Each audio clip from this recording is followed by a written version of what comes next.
the first Pannonian broadcast with LRF.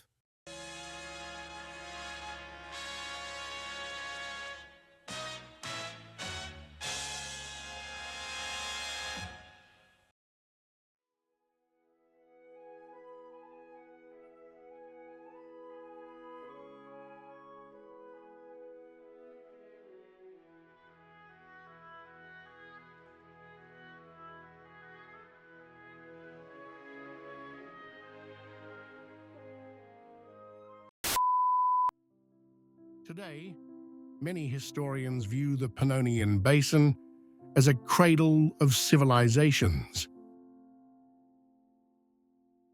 With its vast, fertile plains and abundant resources, it was an ideal destination for migrating tribes. From the grand realms of Danubia and the various kingdoms of Hungary to the eventual Republic of Pannonia, the region thrived as a hub of culture and knowledge, adorned with grand structures and diverse peoples. Yet, as we see today, this once unified region is tragically fractured into numerous states and proxies. Many, especially in Hanseatic countries, wonder how this tragic state of affairs came to be for the young Republic of Pannonia.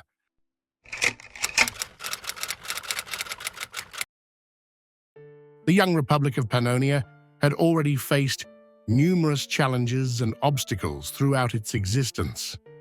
As the successor state to the Second Kingdom of Hungary, led by King Danny the Great, the Hungarian state had expanded far beyond its original borders, encompassing many territories and peoples. These conditions set the stage for the ambitious Pannonian experiment. Following the kingdom's transformation into a constitutional monarchy, two prominent figures emerged. Douglas MacNuke of the National Democratic Party, NDP, and Hopgrass Jr. of the Green Suit Organization, GSO. After the first Hungarian elections and the landslide victory of the NDP-GSO coalition, King Danny the Great recognized the shifting tides and chose to abdicate. This pivotal decision paved the way for Douglas MacNuke to assume the role of president of the newly established Pannonian Republic. After its establishment, the young Republic of Pannonia faced a turbulent path. From a brief secession crisis to a temporary union with Bessarabia, the Republic endured numerous trials, but none as daunting as the siege of Ljubljana.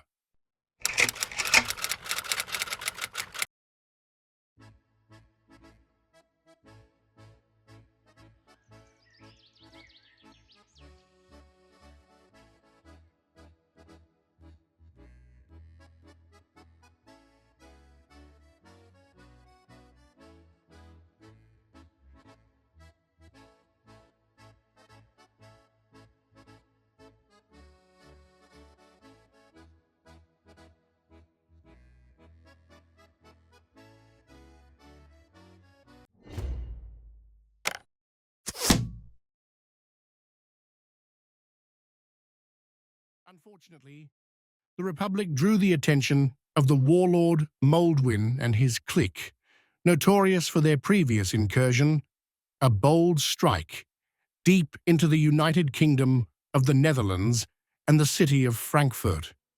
Although the siege of Frankfurt was successfully repelled by the Netherlands and its Hanseatic allies, including Pannonia, the siege of Ljubljana would prove to be a bloodier conflict.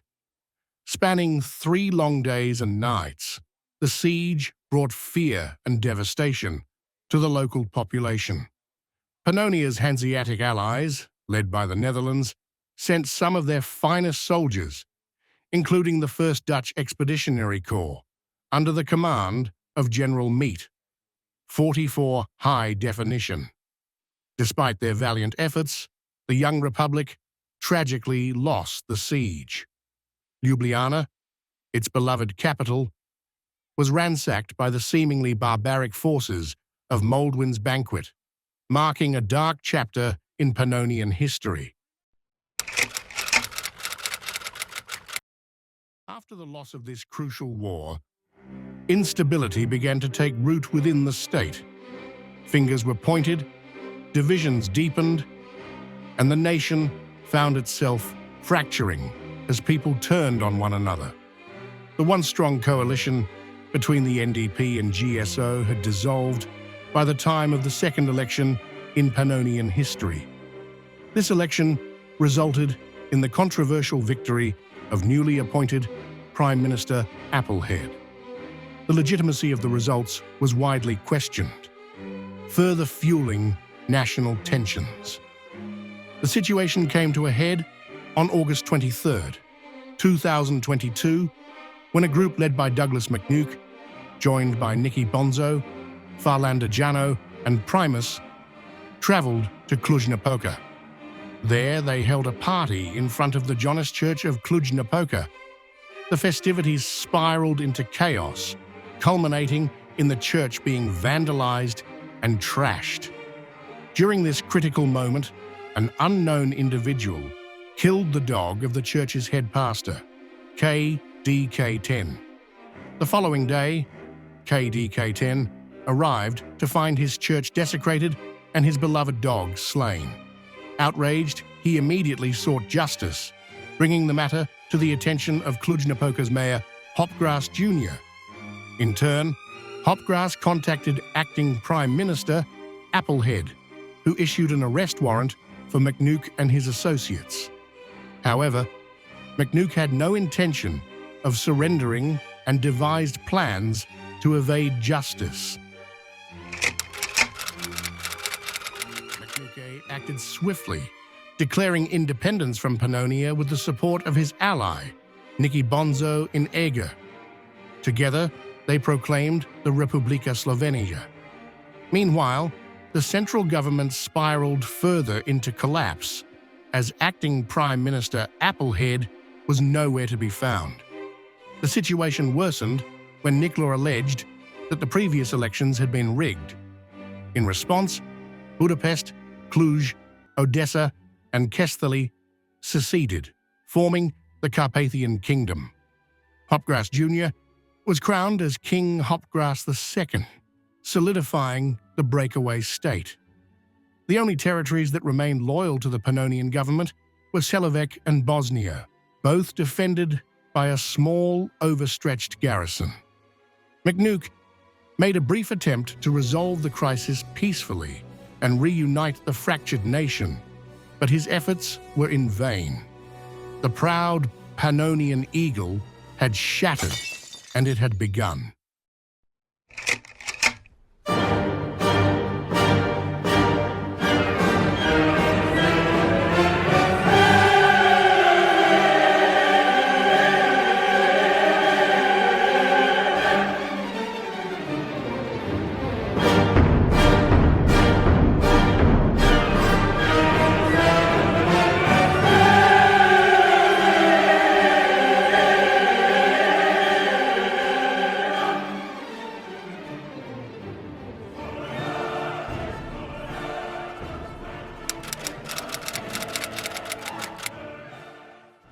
The Carpathians were the first to act, destroying the railroad connecting Eger to Ljubljana and beginning to mobilize their armies. Tensions escalated, and it became clear that it was only a matter of time before one side launched an offensive. McNuke took the initiative, aiming to strike at Keszthely to relieve the Eger encirclement. On the morning of August 25th, the 1st Ljubljana Vanguard Corps, the 3rd Drava Infantry Division, and the 6th Republican Mechanized Division engaged the Carpathian forces. Defending Keszthely was a small contingent consisting solely of the 4th Keszthely Highland Brigade. The Slovene forces moved swiftly, cutting off Keszthely's supply lines and encircling the outnumbered defenders. After a brief but decisive battle, the brigade surrendered, placing Keszthely firmly in Slovene hands. Further south in Bosnia, the governor of the region, Rakowan, became convinced that the Pannonian state was beyond salvation.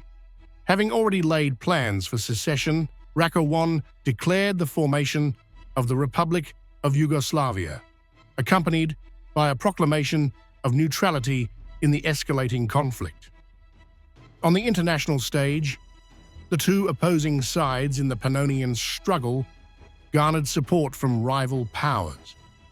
The Republika Slovenija received backing from the United Kingdom of the Netherlands, while the Carpathian Kingdom aligned with the Imamate of Hejaz. The first reinforcements from the Imamate of Hejaz arrived to bolster the Carpathian forces, with their sights set on the city of Eger. The city was already encircled, and the Carpathians anticipated that the Slovenes would attempt to break the siege and relieve its small garrison. On August 26th, following the Slovene capture of Kesthaly, the main armies of Slovenia and Carpathia finally clashed on the outskirts of Budapest. What unfolded was the bloodiest battle of the war, the Battle of Budapest.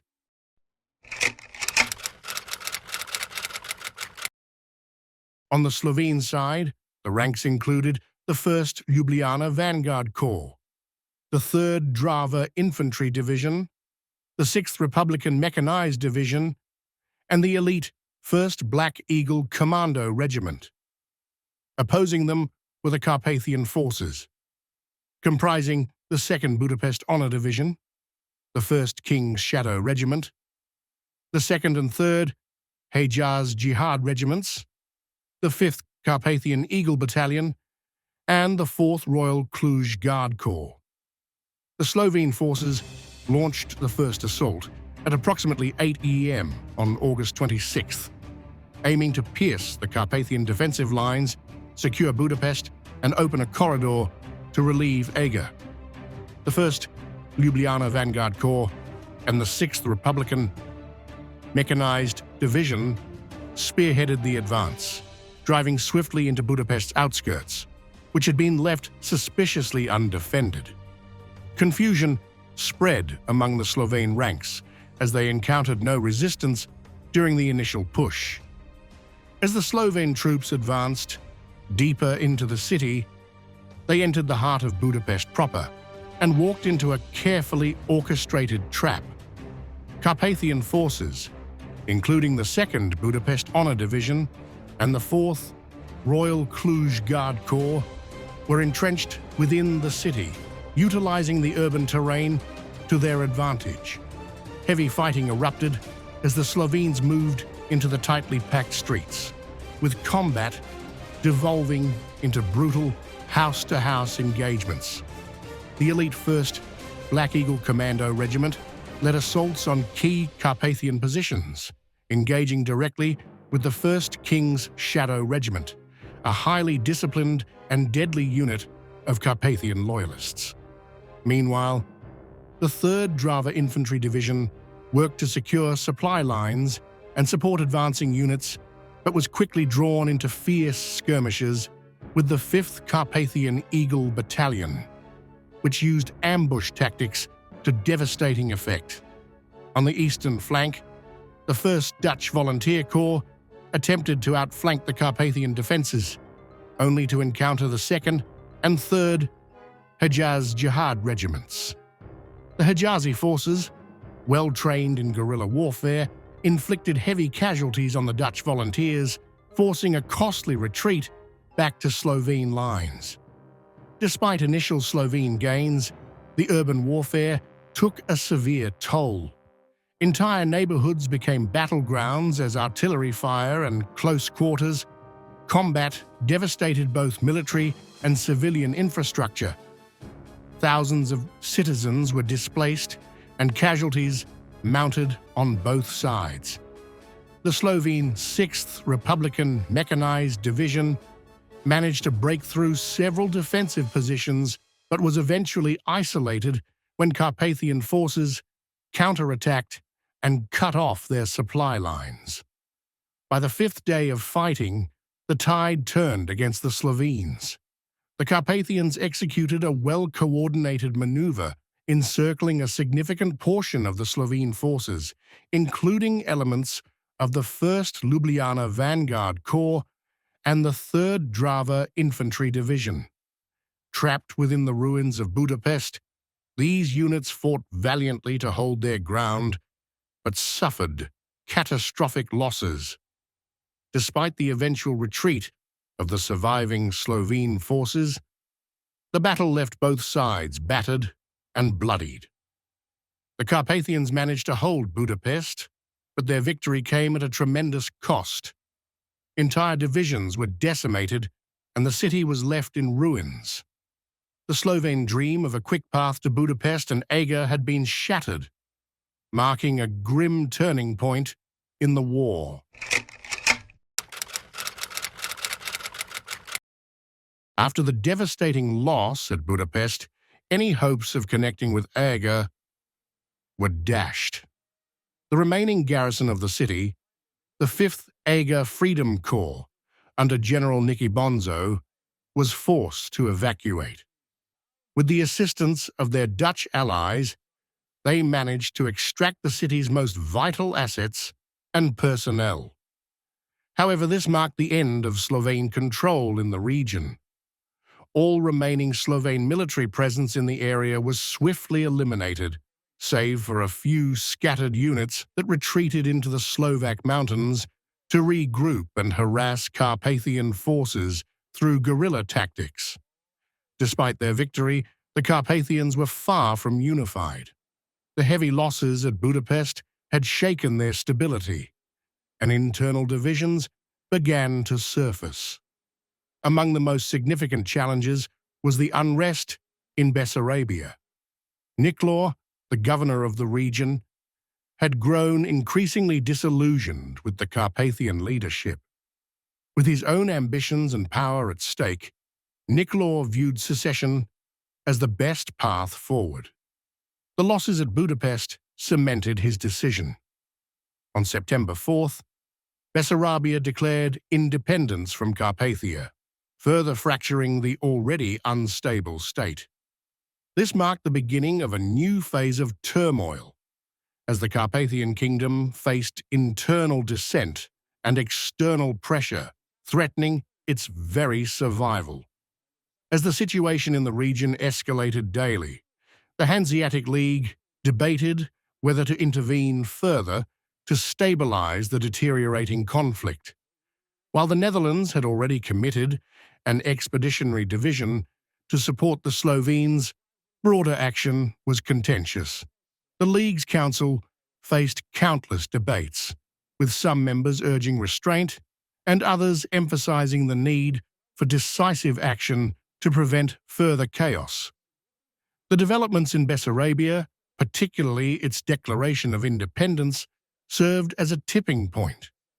Recognizing the growing fragmentation and the potential for unchecked violence, the Hanseatic League ultimately voted to deploy a multinational peacekeeping force to the area, focusing on Slovakia as a strategic foothold.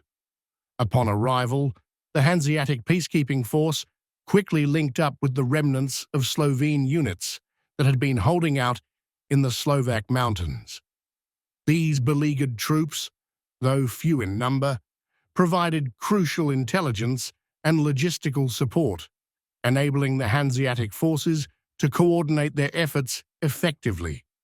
With superior organization, equipment, and morale, the Hanseatic peacekeeping force launched a series of swift operations to secure key positions across Slovakia. Within a few days, most of the region was under their control, marking a significant victory for the League's intervention. While the mission was officially framed as a neutral peacekeeping effort, the presence of the Hanseatic forces undeniably shifted the balance of power in the region, adding a new layer of complexity to an already volatile situation. By this point, the front lines had largely solidified, but one final dramatic event was yet to unfold within the kingdom of Carpathia. Though King Hopgrass Jr. II ruled the nation, divisions within its borders threatened his authority. A significant faction, particularly concentrated in the western regions, began rallying around Sirufington, a charismatic and fervent leader with a bold and controversial vision. Sirufington and his followers were ardent supporters of restoring the House of Canyon, believing it to be the rightful ruling dynasty of Hungary. Despite the apparent lack of a clear successor, King Danny the Great and his heir, Prince Alexander Danny, had both been murdered. Sirufington remained steadfast in his conviction that a legitimate heir, perhaps even Prince Alexander himself, might still be alive somewhere. This unwavering belief, coupled with Sirufington's increasingly erratic behavior, culminated in a dramatic declaration. Convinced of his divine mandate, Sirufington proclaimed himself the Regent of Hungary, and, with the support of his loyalists, established the Holy Hungarian Empire. The move sent shockwaves through Carpathia and beyond. While some dismissed Sirufington as delusional, others saw his declaration as a rallying cry for those disillusioned with the current leadership. The proclamation of the Holy Hungarian Empire further destabilized the region, setting the stage for new power struggles and deepening the fractures within Carpathia. In the waning days of the conflict, a small campaign was launched by Hungarian units loyal to the Holy Hungarian Empire in an effort to recapture Slovene-occupied regions of Hungary. However, these skirmishes were largely inconsequential, failing to produce significant results. With exhaustion gripping all sides, the fighting across Pannonia began to subside, paving the way for long overdue peace talks. At last, negotiations were initiated, with representatives from all factions gathering in Ljubljana. The talks were mediated by Dutch Ambassador Mete, 44 High Definition, whose efforts were instrumental in fostering dialogue between the fractured states. After intense deliberations, the Treaty of Ljubljana was signed, marking the official end of hostilities and the dissolution of Pannonia as a unified state entity. The treaty outlined the following terms. The Republika Slovenia, led by Douglas MacNuke, the Slovene Republic would annex the remaining territories under the former Pannonian government in Carinthia. The Republic of Yugoslavia, governed by Rakowan, this new state encompassed Bosnia, Croatia, and northern Serbia. The Kingdom of Carpathia, under the rule of King Hopgrass II, the Carpathian Kingdom retained control over Transylvania.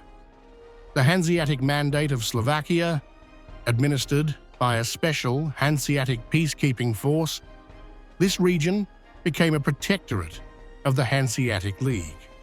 The Holy Hungarian Empire, led by the self-proclaimed Mad Regent Sirufington, this entity encompassed all of Hungary. The Bessarabian Republic, governed by Nicolor, this state covered the entirety of Bessarabia. The Pannonian Eagle had officially shattered.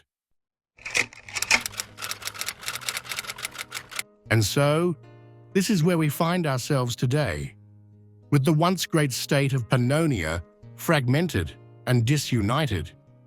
Yet amidst the fractured landscape, a growing movement has emerged across the various successor states, a call to renegotiate the Treaty of Ljubljana and explore the possibility of reuniting the nation.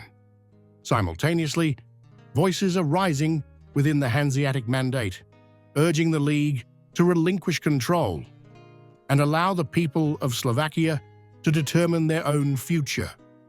These movements, though nascent, reflect a yearning for unity and self-determination among the populace. The future remains uncertain. Will the shattered eagle rise again, Or will it remain a relic of history? Only time will tell. For now, the people can only hope that brighter days lie ahead for the lands that once stood united under the banner of Pannonia.